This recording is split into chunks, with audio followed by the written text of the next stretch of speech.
Hello, this is Shubha Vanakkam and Namaste. This is Patrick. from Indo Chronicles. Today we are going to see one of my favorite desire. Which is Crème Brûlée. Okay, my French is worse than Patrick's French. That's why I say Crème Brûlée. Before we eat it now, Shubha unfortunately wants to tell a story. I can't wait, but Shubha. Yeah, so this will be quick.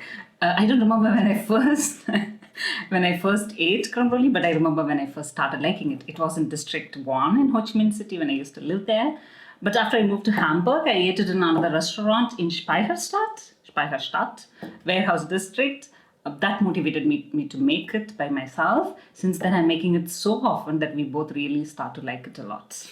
Yes. But now I finally want to start eating. Now we show you how to do it. Yeah. See you later. See you later.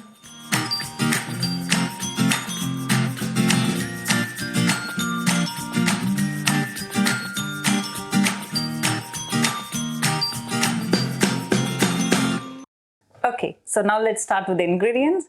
I have cream, 600 ml, 33%, but you can also use 35% if it's available.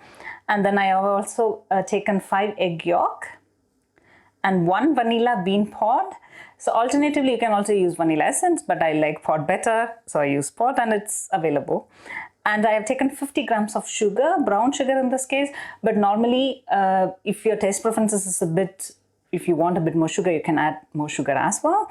Then for utensils, I have a torch and I have taken 4 ramekins. First time when I made crème brûlée, I never had both these ramekins as well as torch. So first time when I made it, I used a bowl and I heated or broiled it in the oven for burning the sugar. So that could be an alternate option as well. But I made it so many times that my husband thought, okay, he should gift me this. So it's a gift from my husband. Let's start with preheating the oven. For crème brûlée, we set the oven temperature to 130 degrees Celsius. The next step is to cut the vanilla pod. So we can start off by cutting the top portion of the pod. So you would be able to open it like a book and then scratch off the seeds from the pod. So now let's start with heating the cream.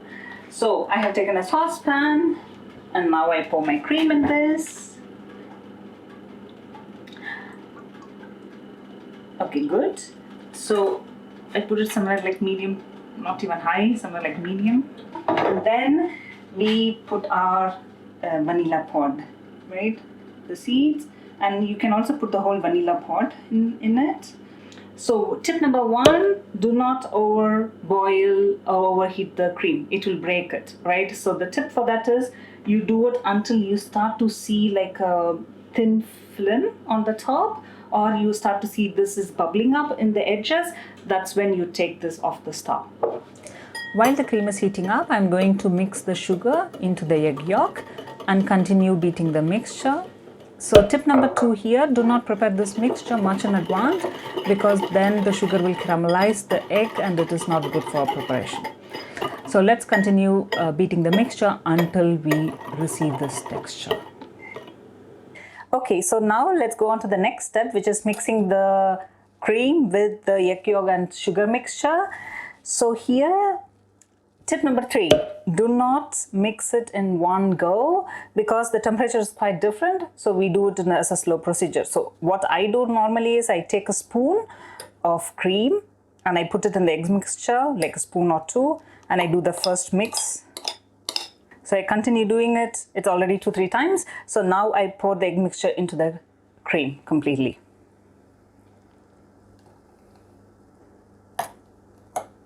So now let's strain the cream and the egg mixture. So we take all of the seeds away.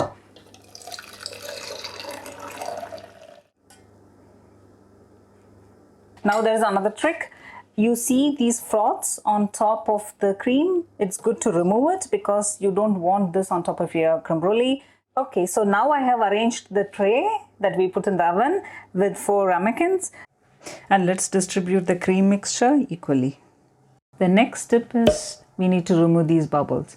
So these bubbles doesn't look good on top of the crème brûlée. So it's good we remove these bubbles before we put it in the oven. The last step is to put the hot water into the tray until it reaches about half the height of the ramekin. So once that's done, the oven is also now ready. We are soon going to place the crème brûlée in the oven, and it stays there until crème brûlée wobbles in the middle and it also becomes thick. So here we go again, time to place the tray in the oven for about 40 minutes. Patrick, it's ready. Okay, let's open it. Take it out. Yeah, it looks good. Be careful. You can manage it. Oh, perfect. Okay, so it looks like our crème brûlée is ready, and Patrick is using barbecue tongs to take it out of the tray because it's hot. And now we see that it wobbles when we shake it a bit, so that is a good state. After it cools down a bit, we will put it in the refrigerator overnight, so tomorrow our crème brûlée is ready. So we are next day for the final step of our crème brûlée. So for this, I have 1 teaspoon of sugar for 1 crème brûlée for caramelization.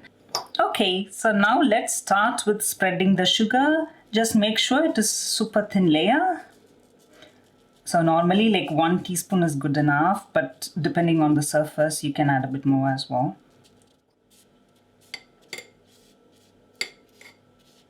So now let's start with burning the sugar, and I'm not going to burn the sugar. So for this, I need Patrick. Patrick, do you want to come over and help me? Yeah, hi. So now it's my task because Shuba is a bit afraid of fire, and this torch is more like a gas burner. This is at least how I like to call it. Because when you see this nice flame, this is quite dangerous.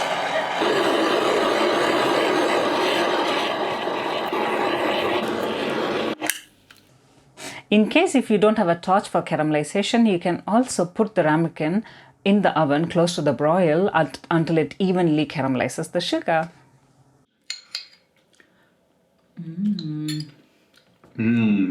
So tasty. Good job, Shuba. Thank you. So if you really liked our video, like us, comment us, and don't forget to subscribe. So keep coming back to us to watch more Chronicles from our side. Until then, See you next time. see you next time.